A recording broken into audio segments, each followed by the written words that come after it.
vote for the motion. Mr. Trudeau, for Paul.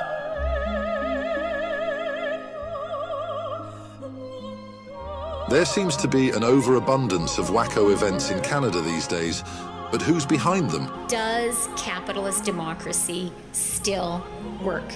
That's the question being posed around kitchen tables. But what exactly is a wacko? Is there an accepted general definition?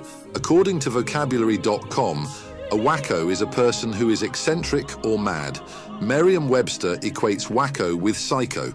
Dictionary.com says a wacko is a strange or odd person. There's probably nothing to fear from most wackos. They often serve as an odd form of entertainment. But what happens if they get into positions of power? What happens if they run a government?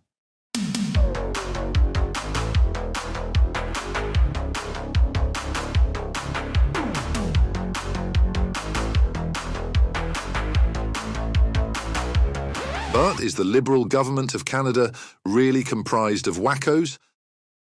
Let's start with their leader, Justin Trudeau. He invented a new economic doctrine, wackonomics. The first rule of wackonomics: no math allowed. The economy is not numbers. The economy is people. Rent is a number. Gas, food, and home prices are numbers.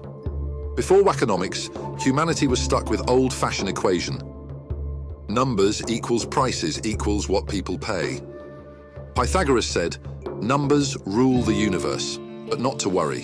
Wackonomics overturns the numbers. I have an inability to handle small numbers and little calculations.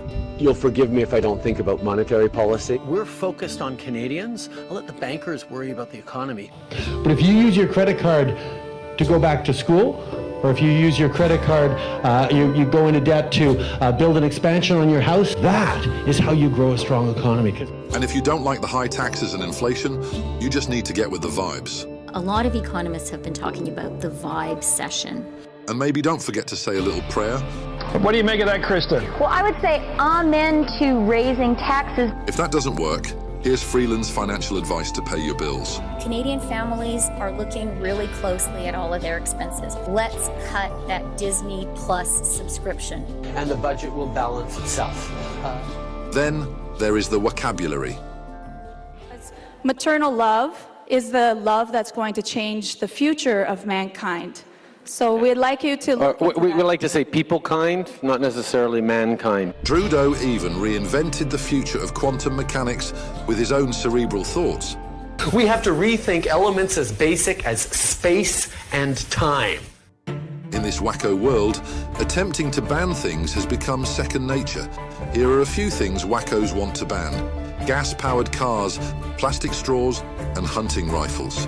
There are some guns, yes, that we're going to have to take away from people who were using them to hunt. The good news is, wackos like Trudeau have no problem legalizing hard drugs. They will even make the taxpayer buy opioids for you. We've also ensured a better supply of artificial opiates. But remember, people, if you're going to snort hard drugs, do it in a sustainable way without a plastic straw. So how do these wackos look at the rest of the world? What do they really admire? There's a level of admiration I actually have for China because their basic dictatorship. In exchange for his admiration, Beijing's dictatorship gave Trudeau an endearing nickname. We're quite proud. The Prime Minister has been given a fond nickname in China. He is called Tudo, which I believe means potato, and he is, I can't say the Chinese word, it's Xian Tudo, little potato, because his father, Pierre Tudo, was senior potato. Back at home, it takes a team to make a wacko world. Trudeau's closest ally, Chrystia Freeland, knows the struggle of commoners who drive to work every day. A fact that still shocks my dad is I don't actually own a car. Because I live in downtown Toronto. I'm like, 300 meters from the nearest subway. I walk, I take the subway. While driving around in rural Alberta last week, Chrystia Freeland was pulled over for speeding.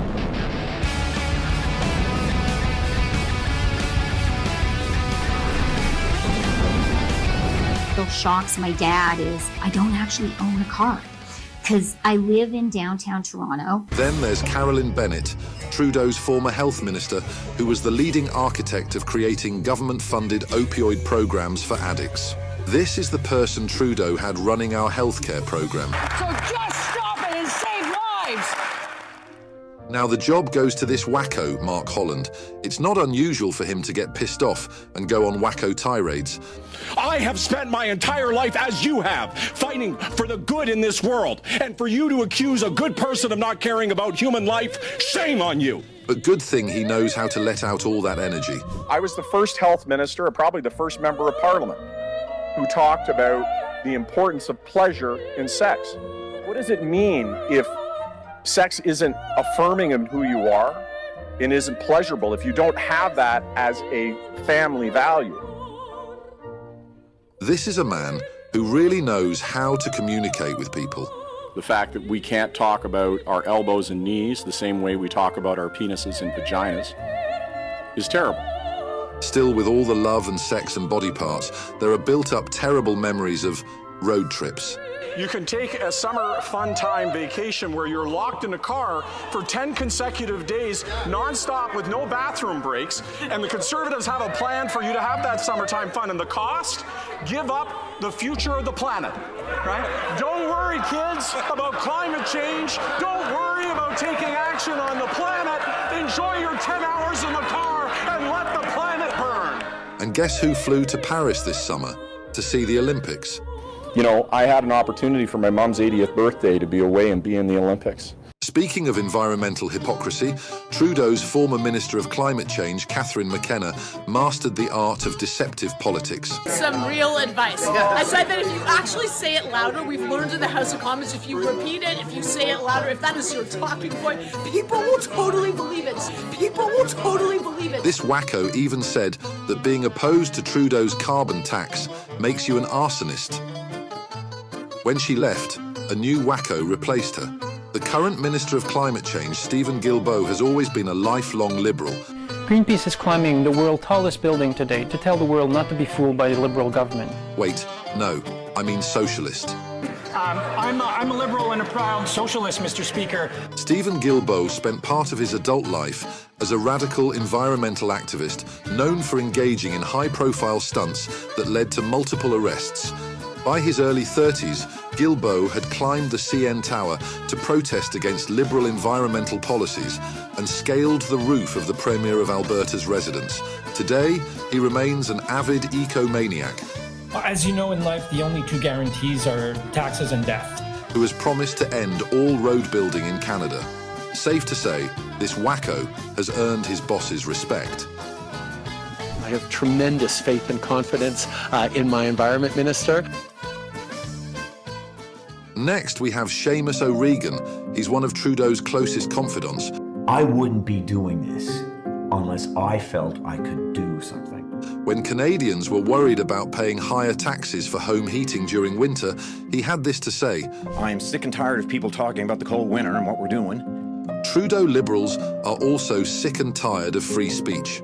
Trudeau's Justice Minister, Arif Virani, introduced censorship, Bill C-63. If it becomes law, they will arrest you for future crimes. You're a thought criminal. Even famous Liberal author Margaret Atwood called Trudeau's censorship laws creeping totalitarianism. Arresting someone for saying the wrong thing, that is wacko. Arresting them for something they have not yet even said, that is wacko on steroids. Have dinner plans? With food prices up 37% faster in Canada than in the US, and the quadrupling carbon tax set to raise them higher, wackos have ordered up a meal for you. Crickets. Trudeau gave $9 million of your tax dollars to a company that is building the world's largest edible cricket factory. The company is now firing workers and losing your money. As to where your tax dollars went, well, crickets.